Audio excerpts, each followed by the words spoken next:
Ouais, Charlie de Jules, quel numéro le courbe? Mets-moi du son, s'il te plaît.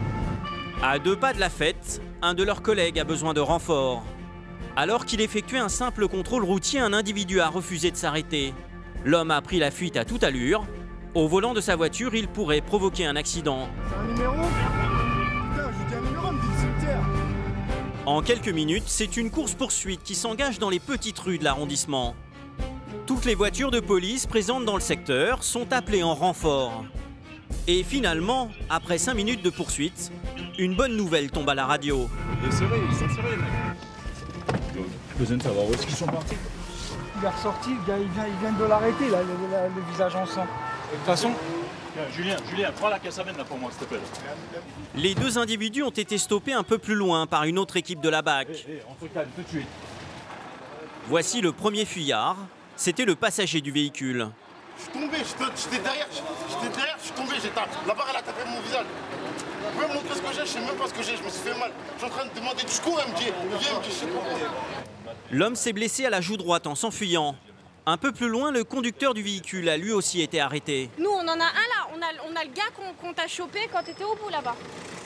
Il est menotté dans cette voiture de police. Oh, je te demande de t'arrêter depuis le cul. C'est pas quoi? C'est Charlie qui est à l'origine de la course-poursuite. Il voulait simplement effectuer un contrôle routier.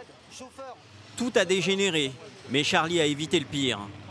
S'arrêter ou il y avait des collègues en bleu? Non, c'est moi qui les vois, je leur ai dit de s'arrêter, j'ai dit c'est la police, arrête-toi, et là, ils ont tracé, ils ont rétrogradé, et ils ont fumé tout le monde. Là, sur le courbe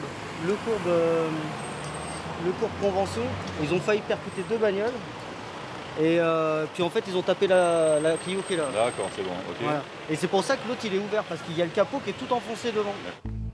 Voici la voiture accidentée des fuyards abandonnés dans une impasse. Les dégâts sont impressionnants.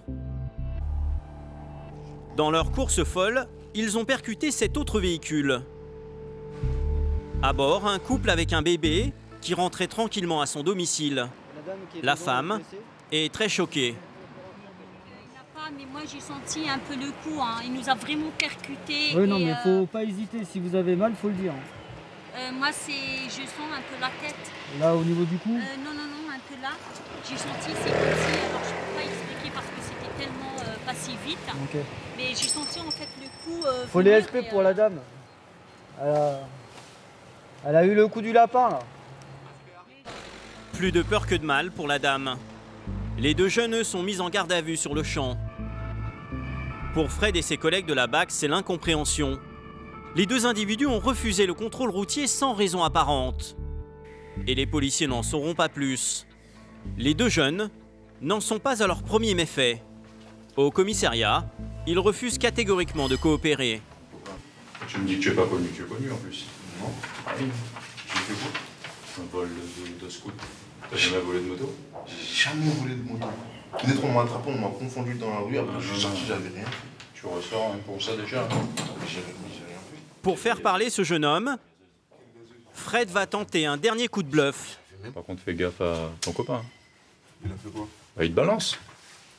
Je sais pas ce qu'il a fait, moi. Ah, oui. Pas très sympa,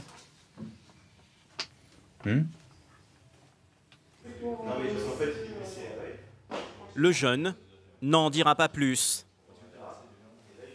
Il sera poursuivi pour délit de fuite et refus d'obtempérer.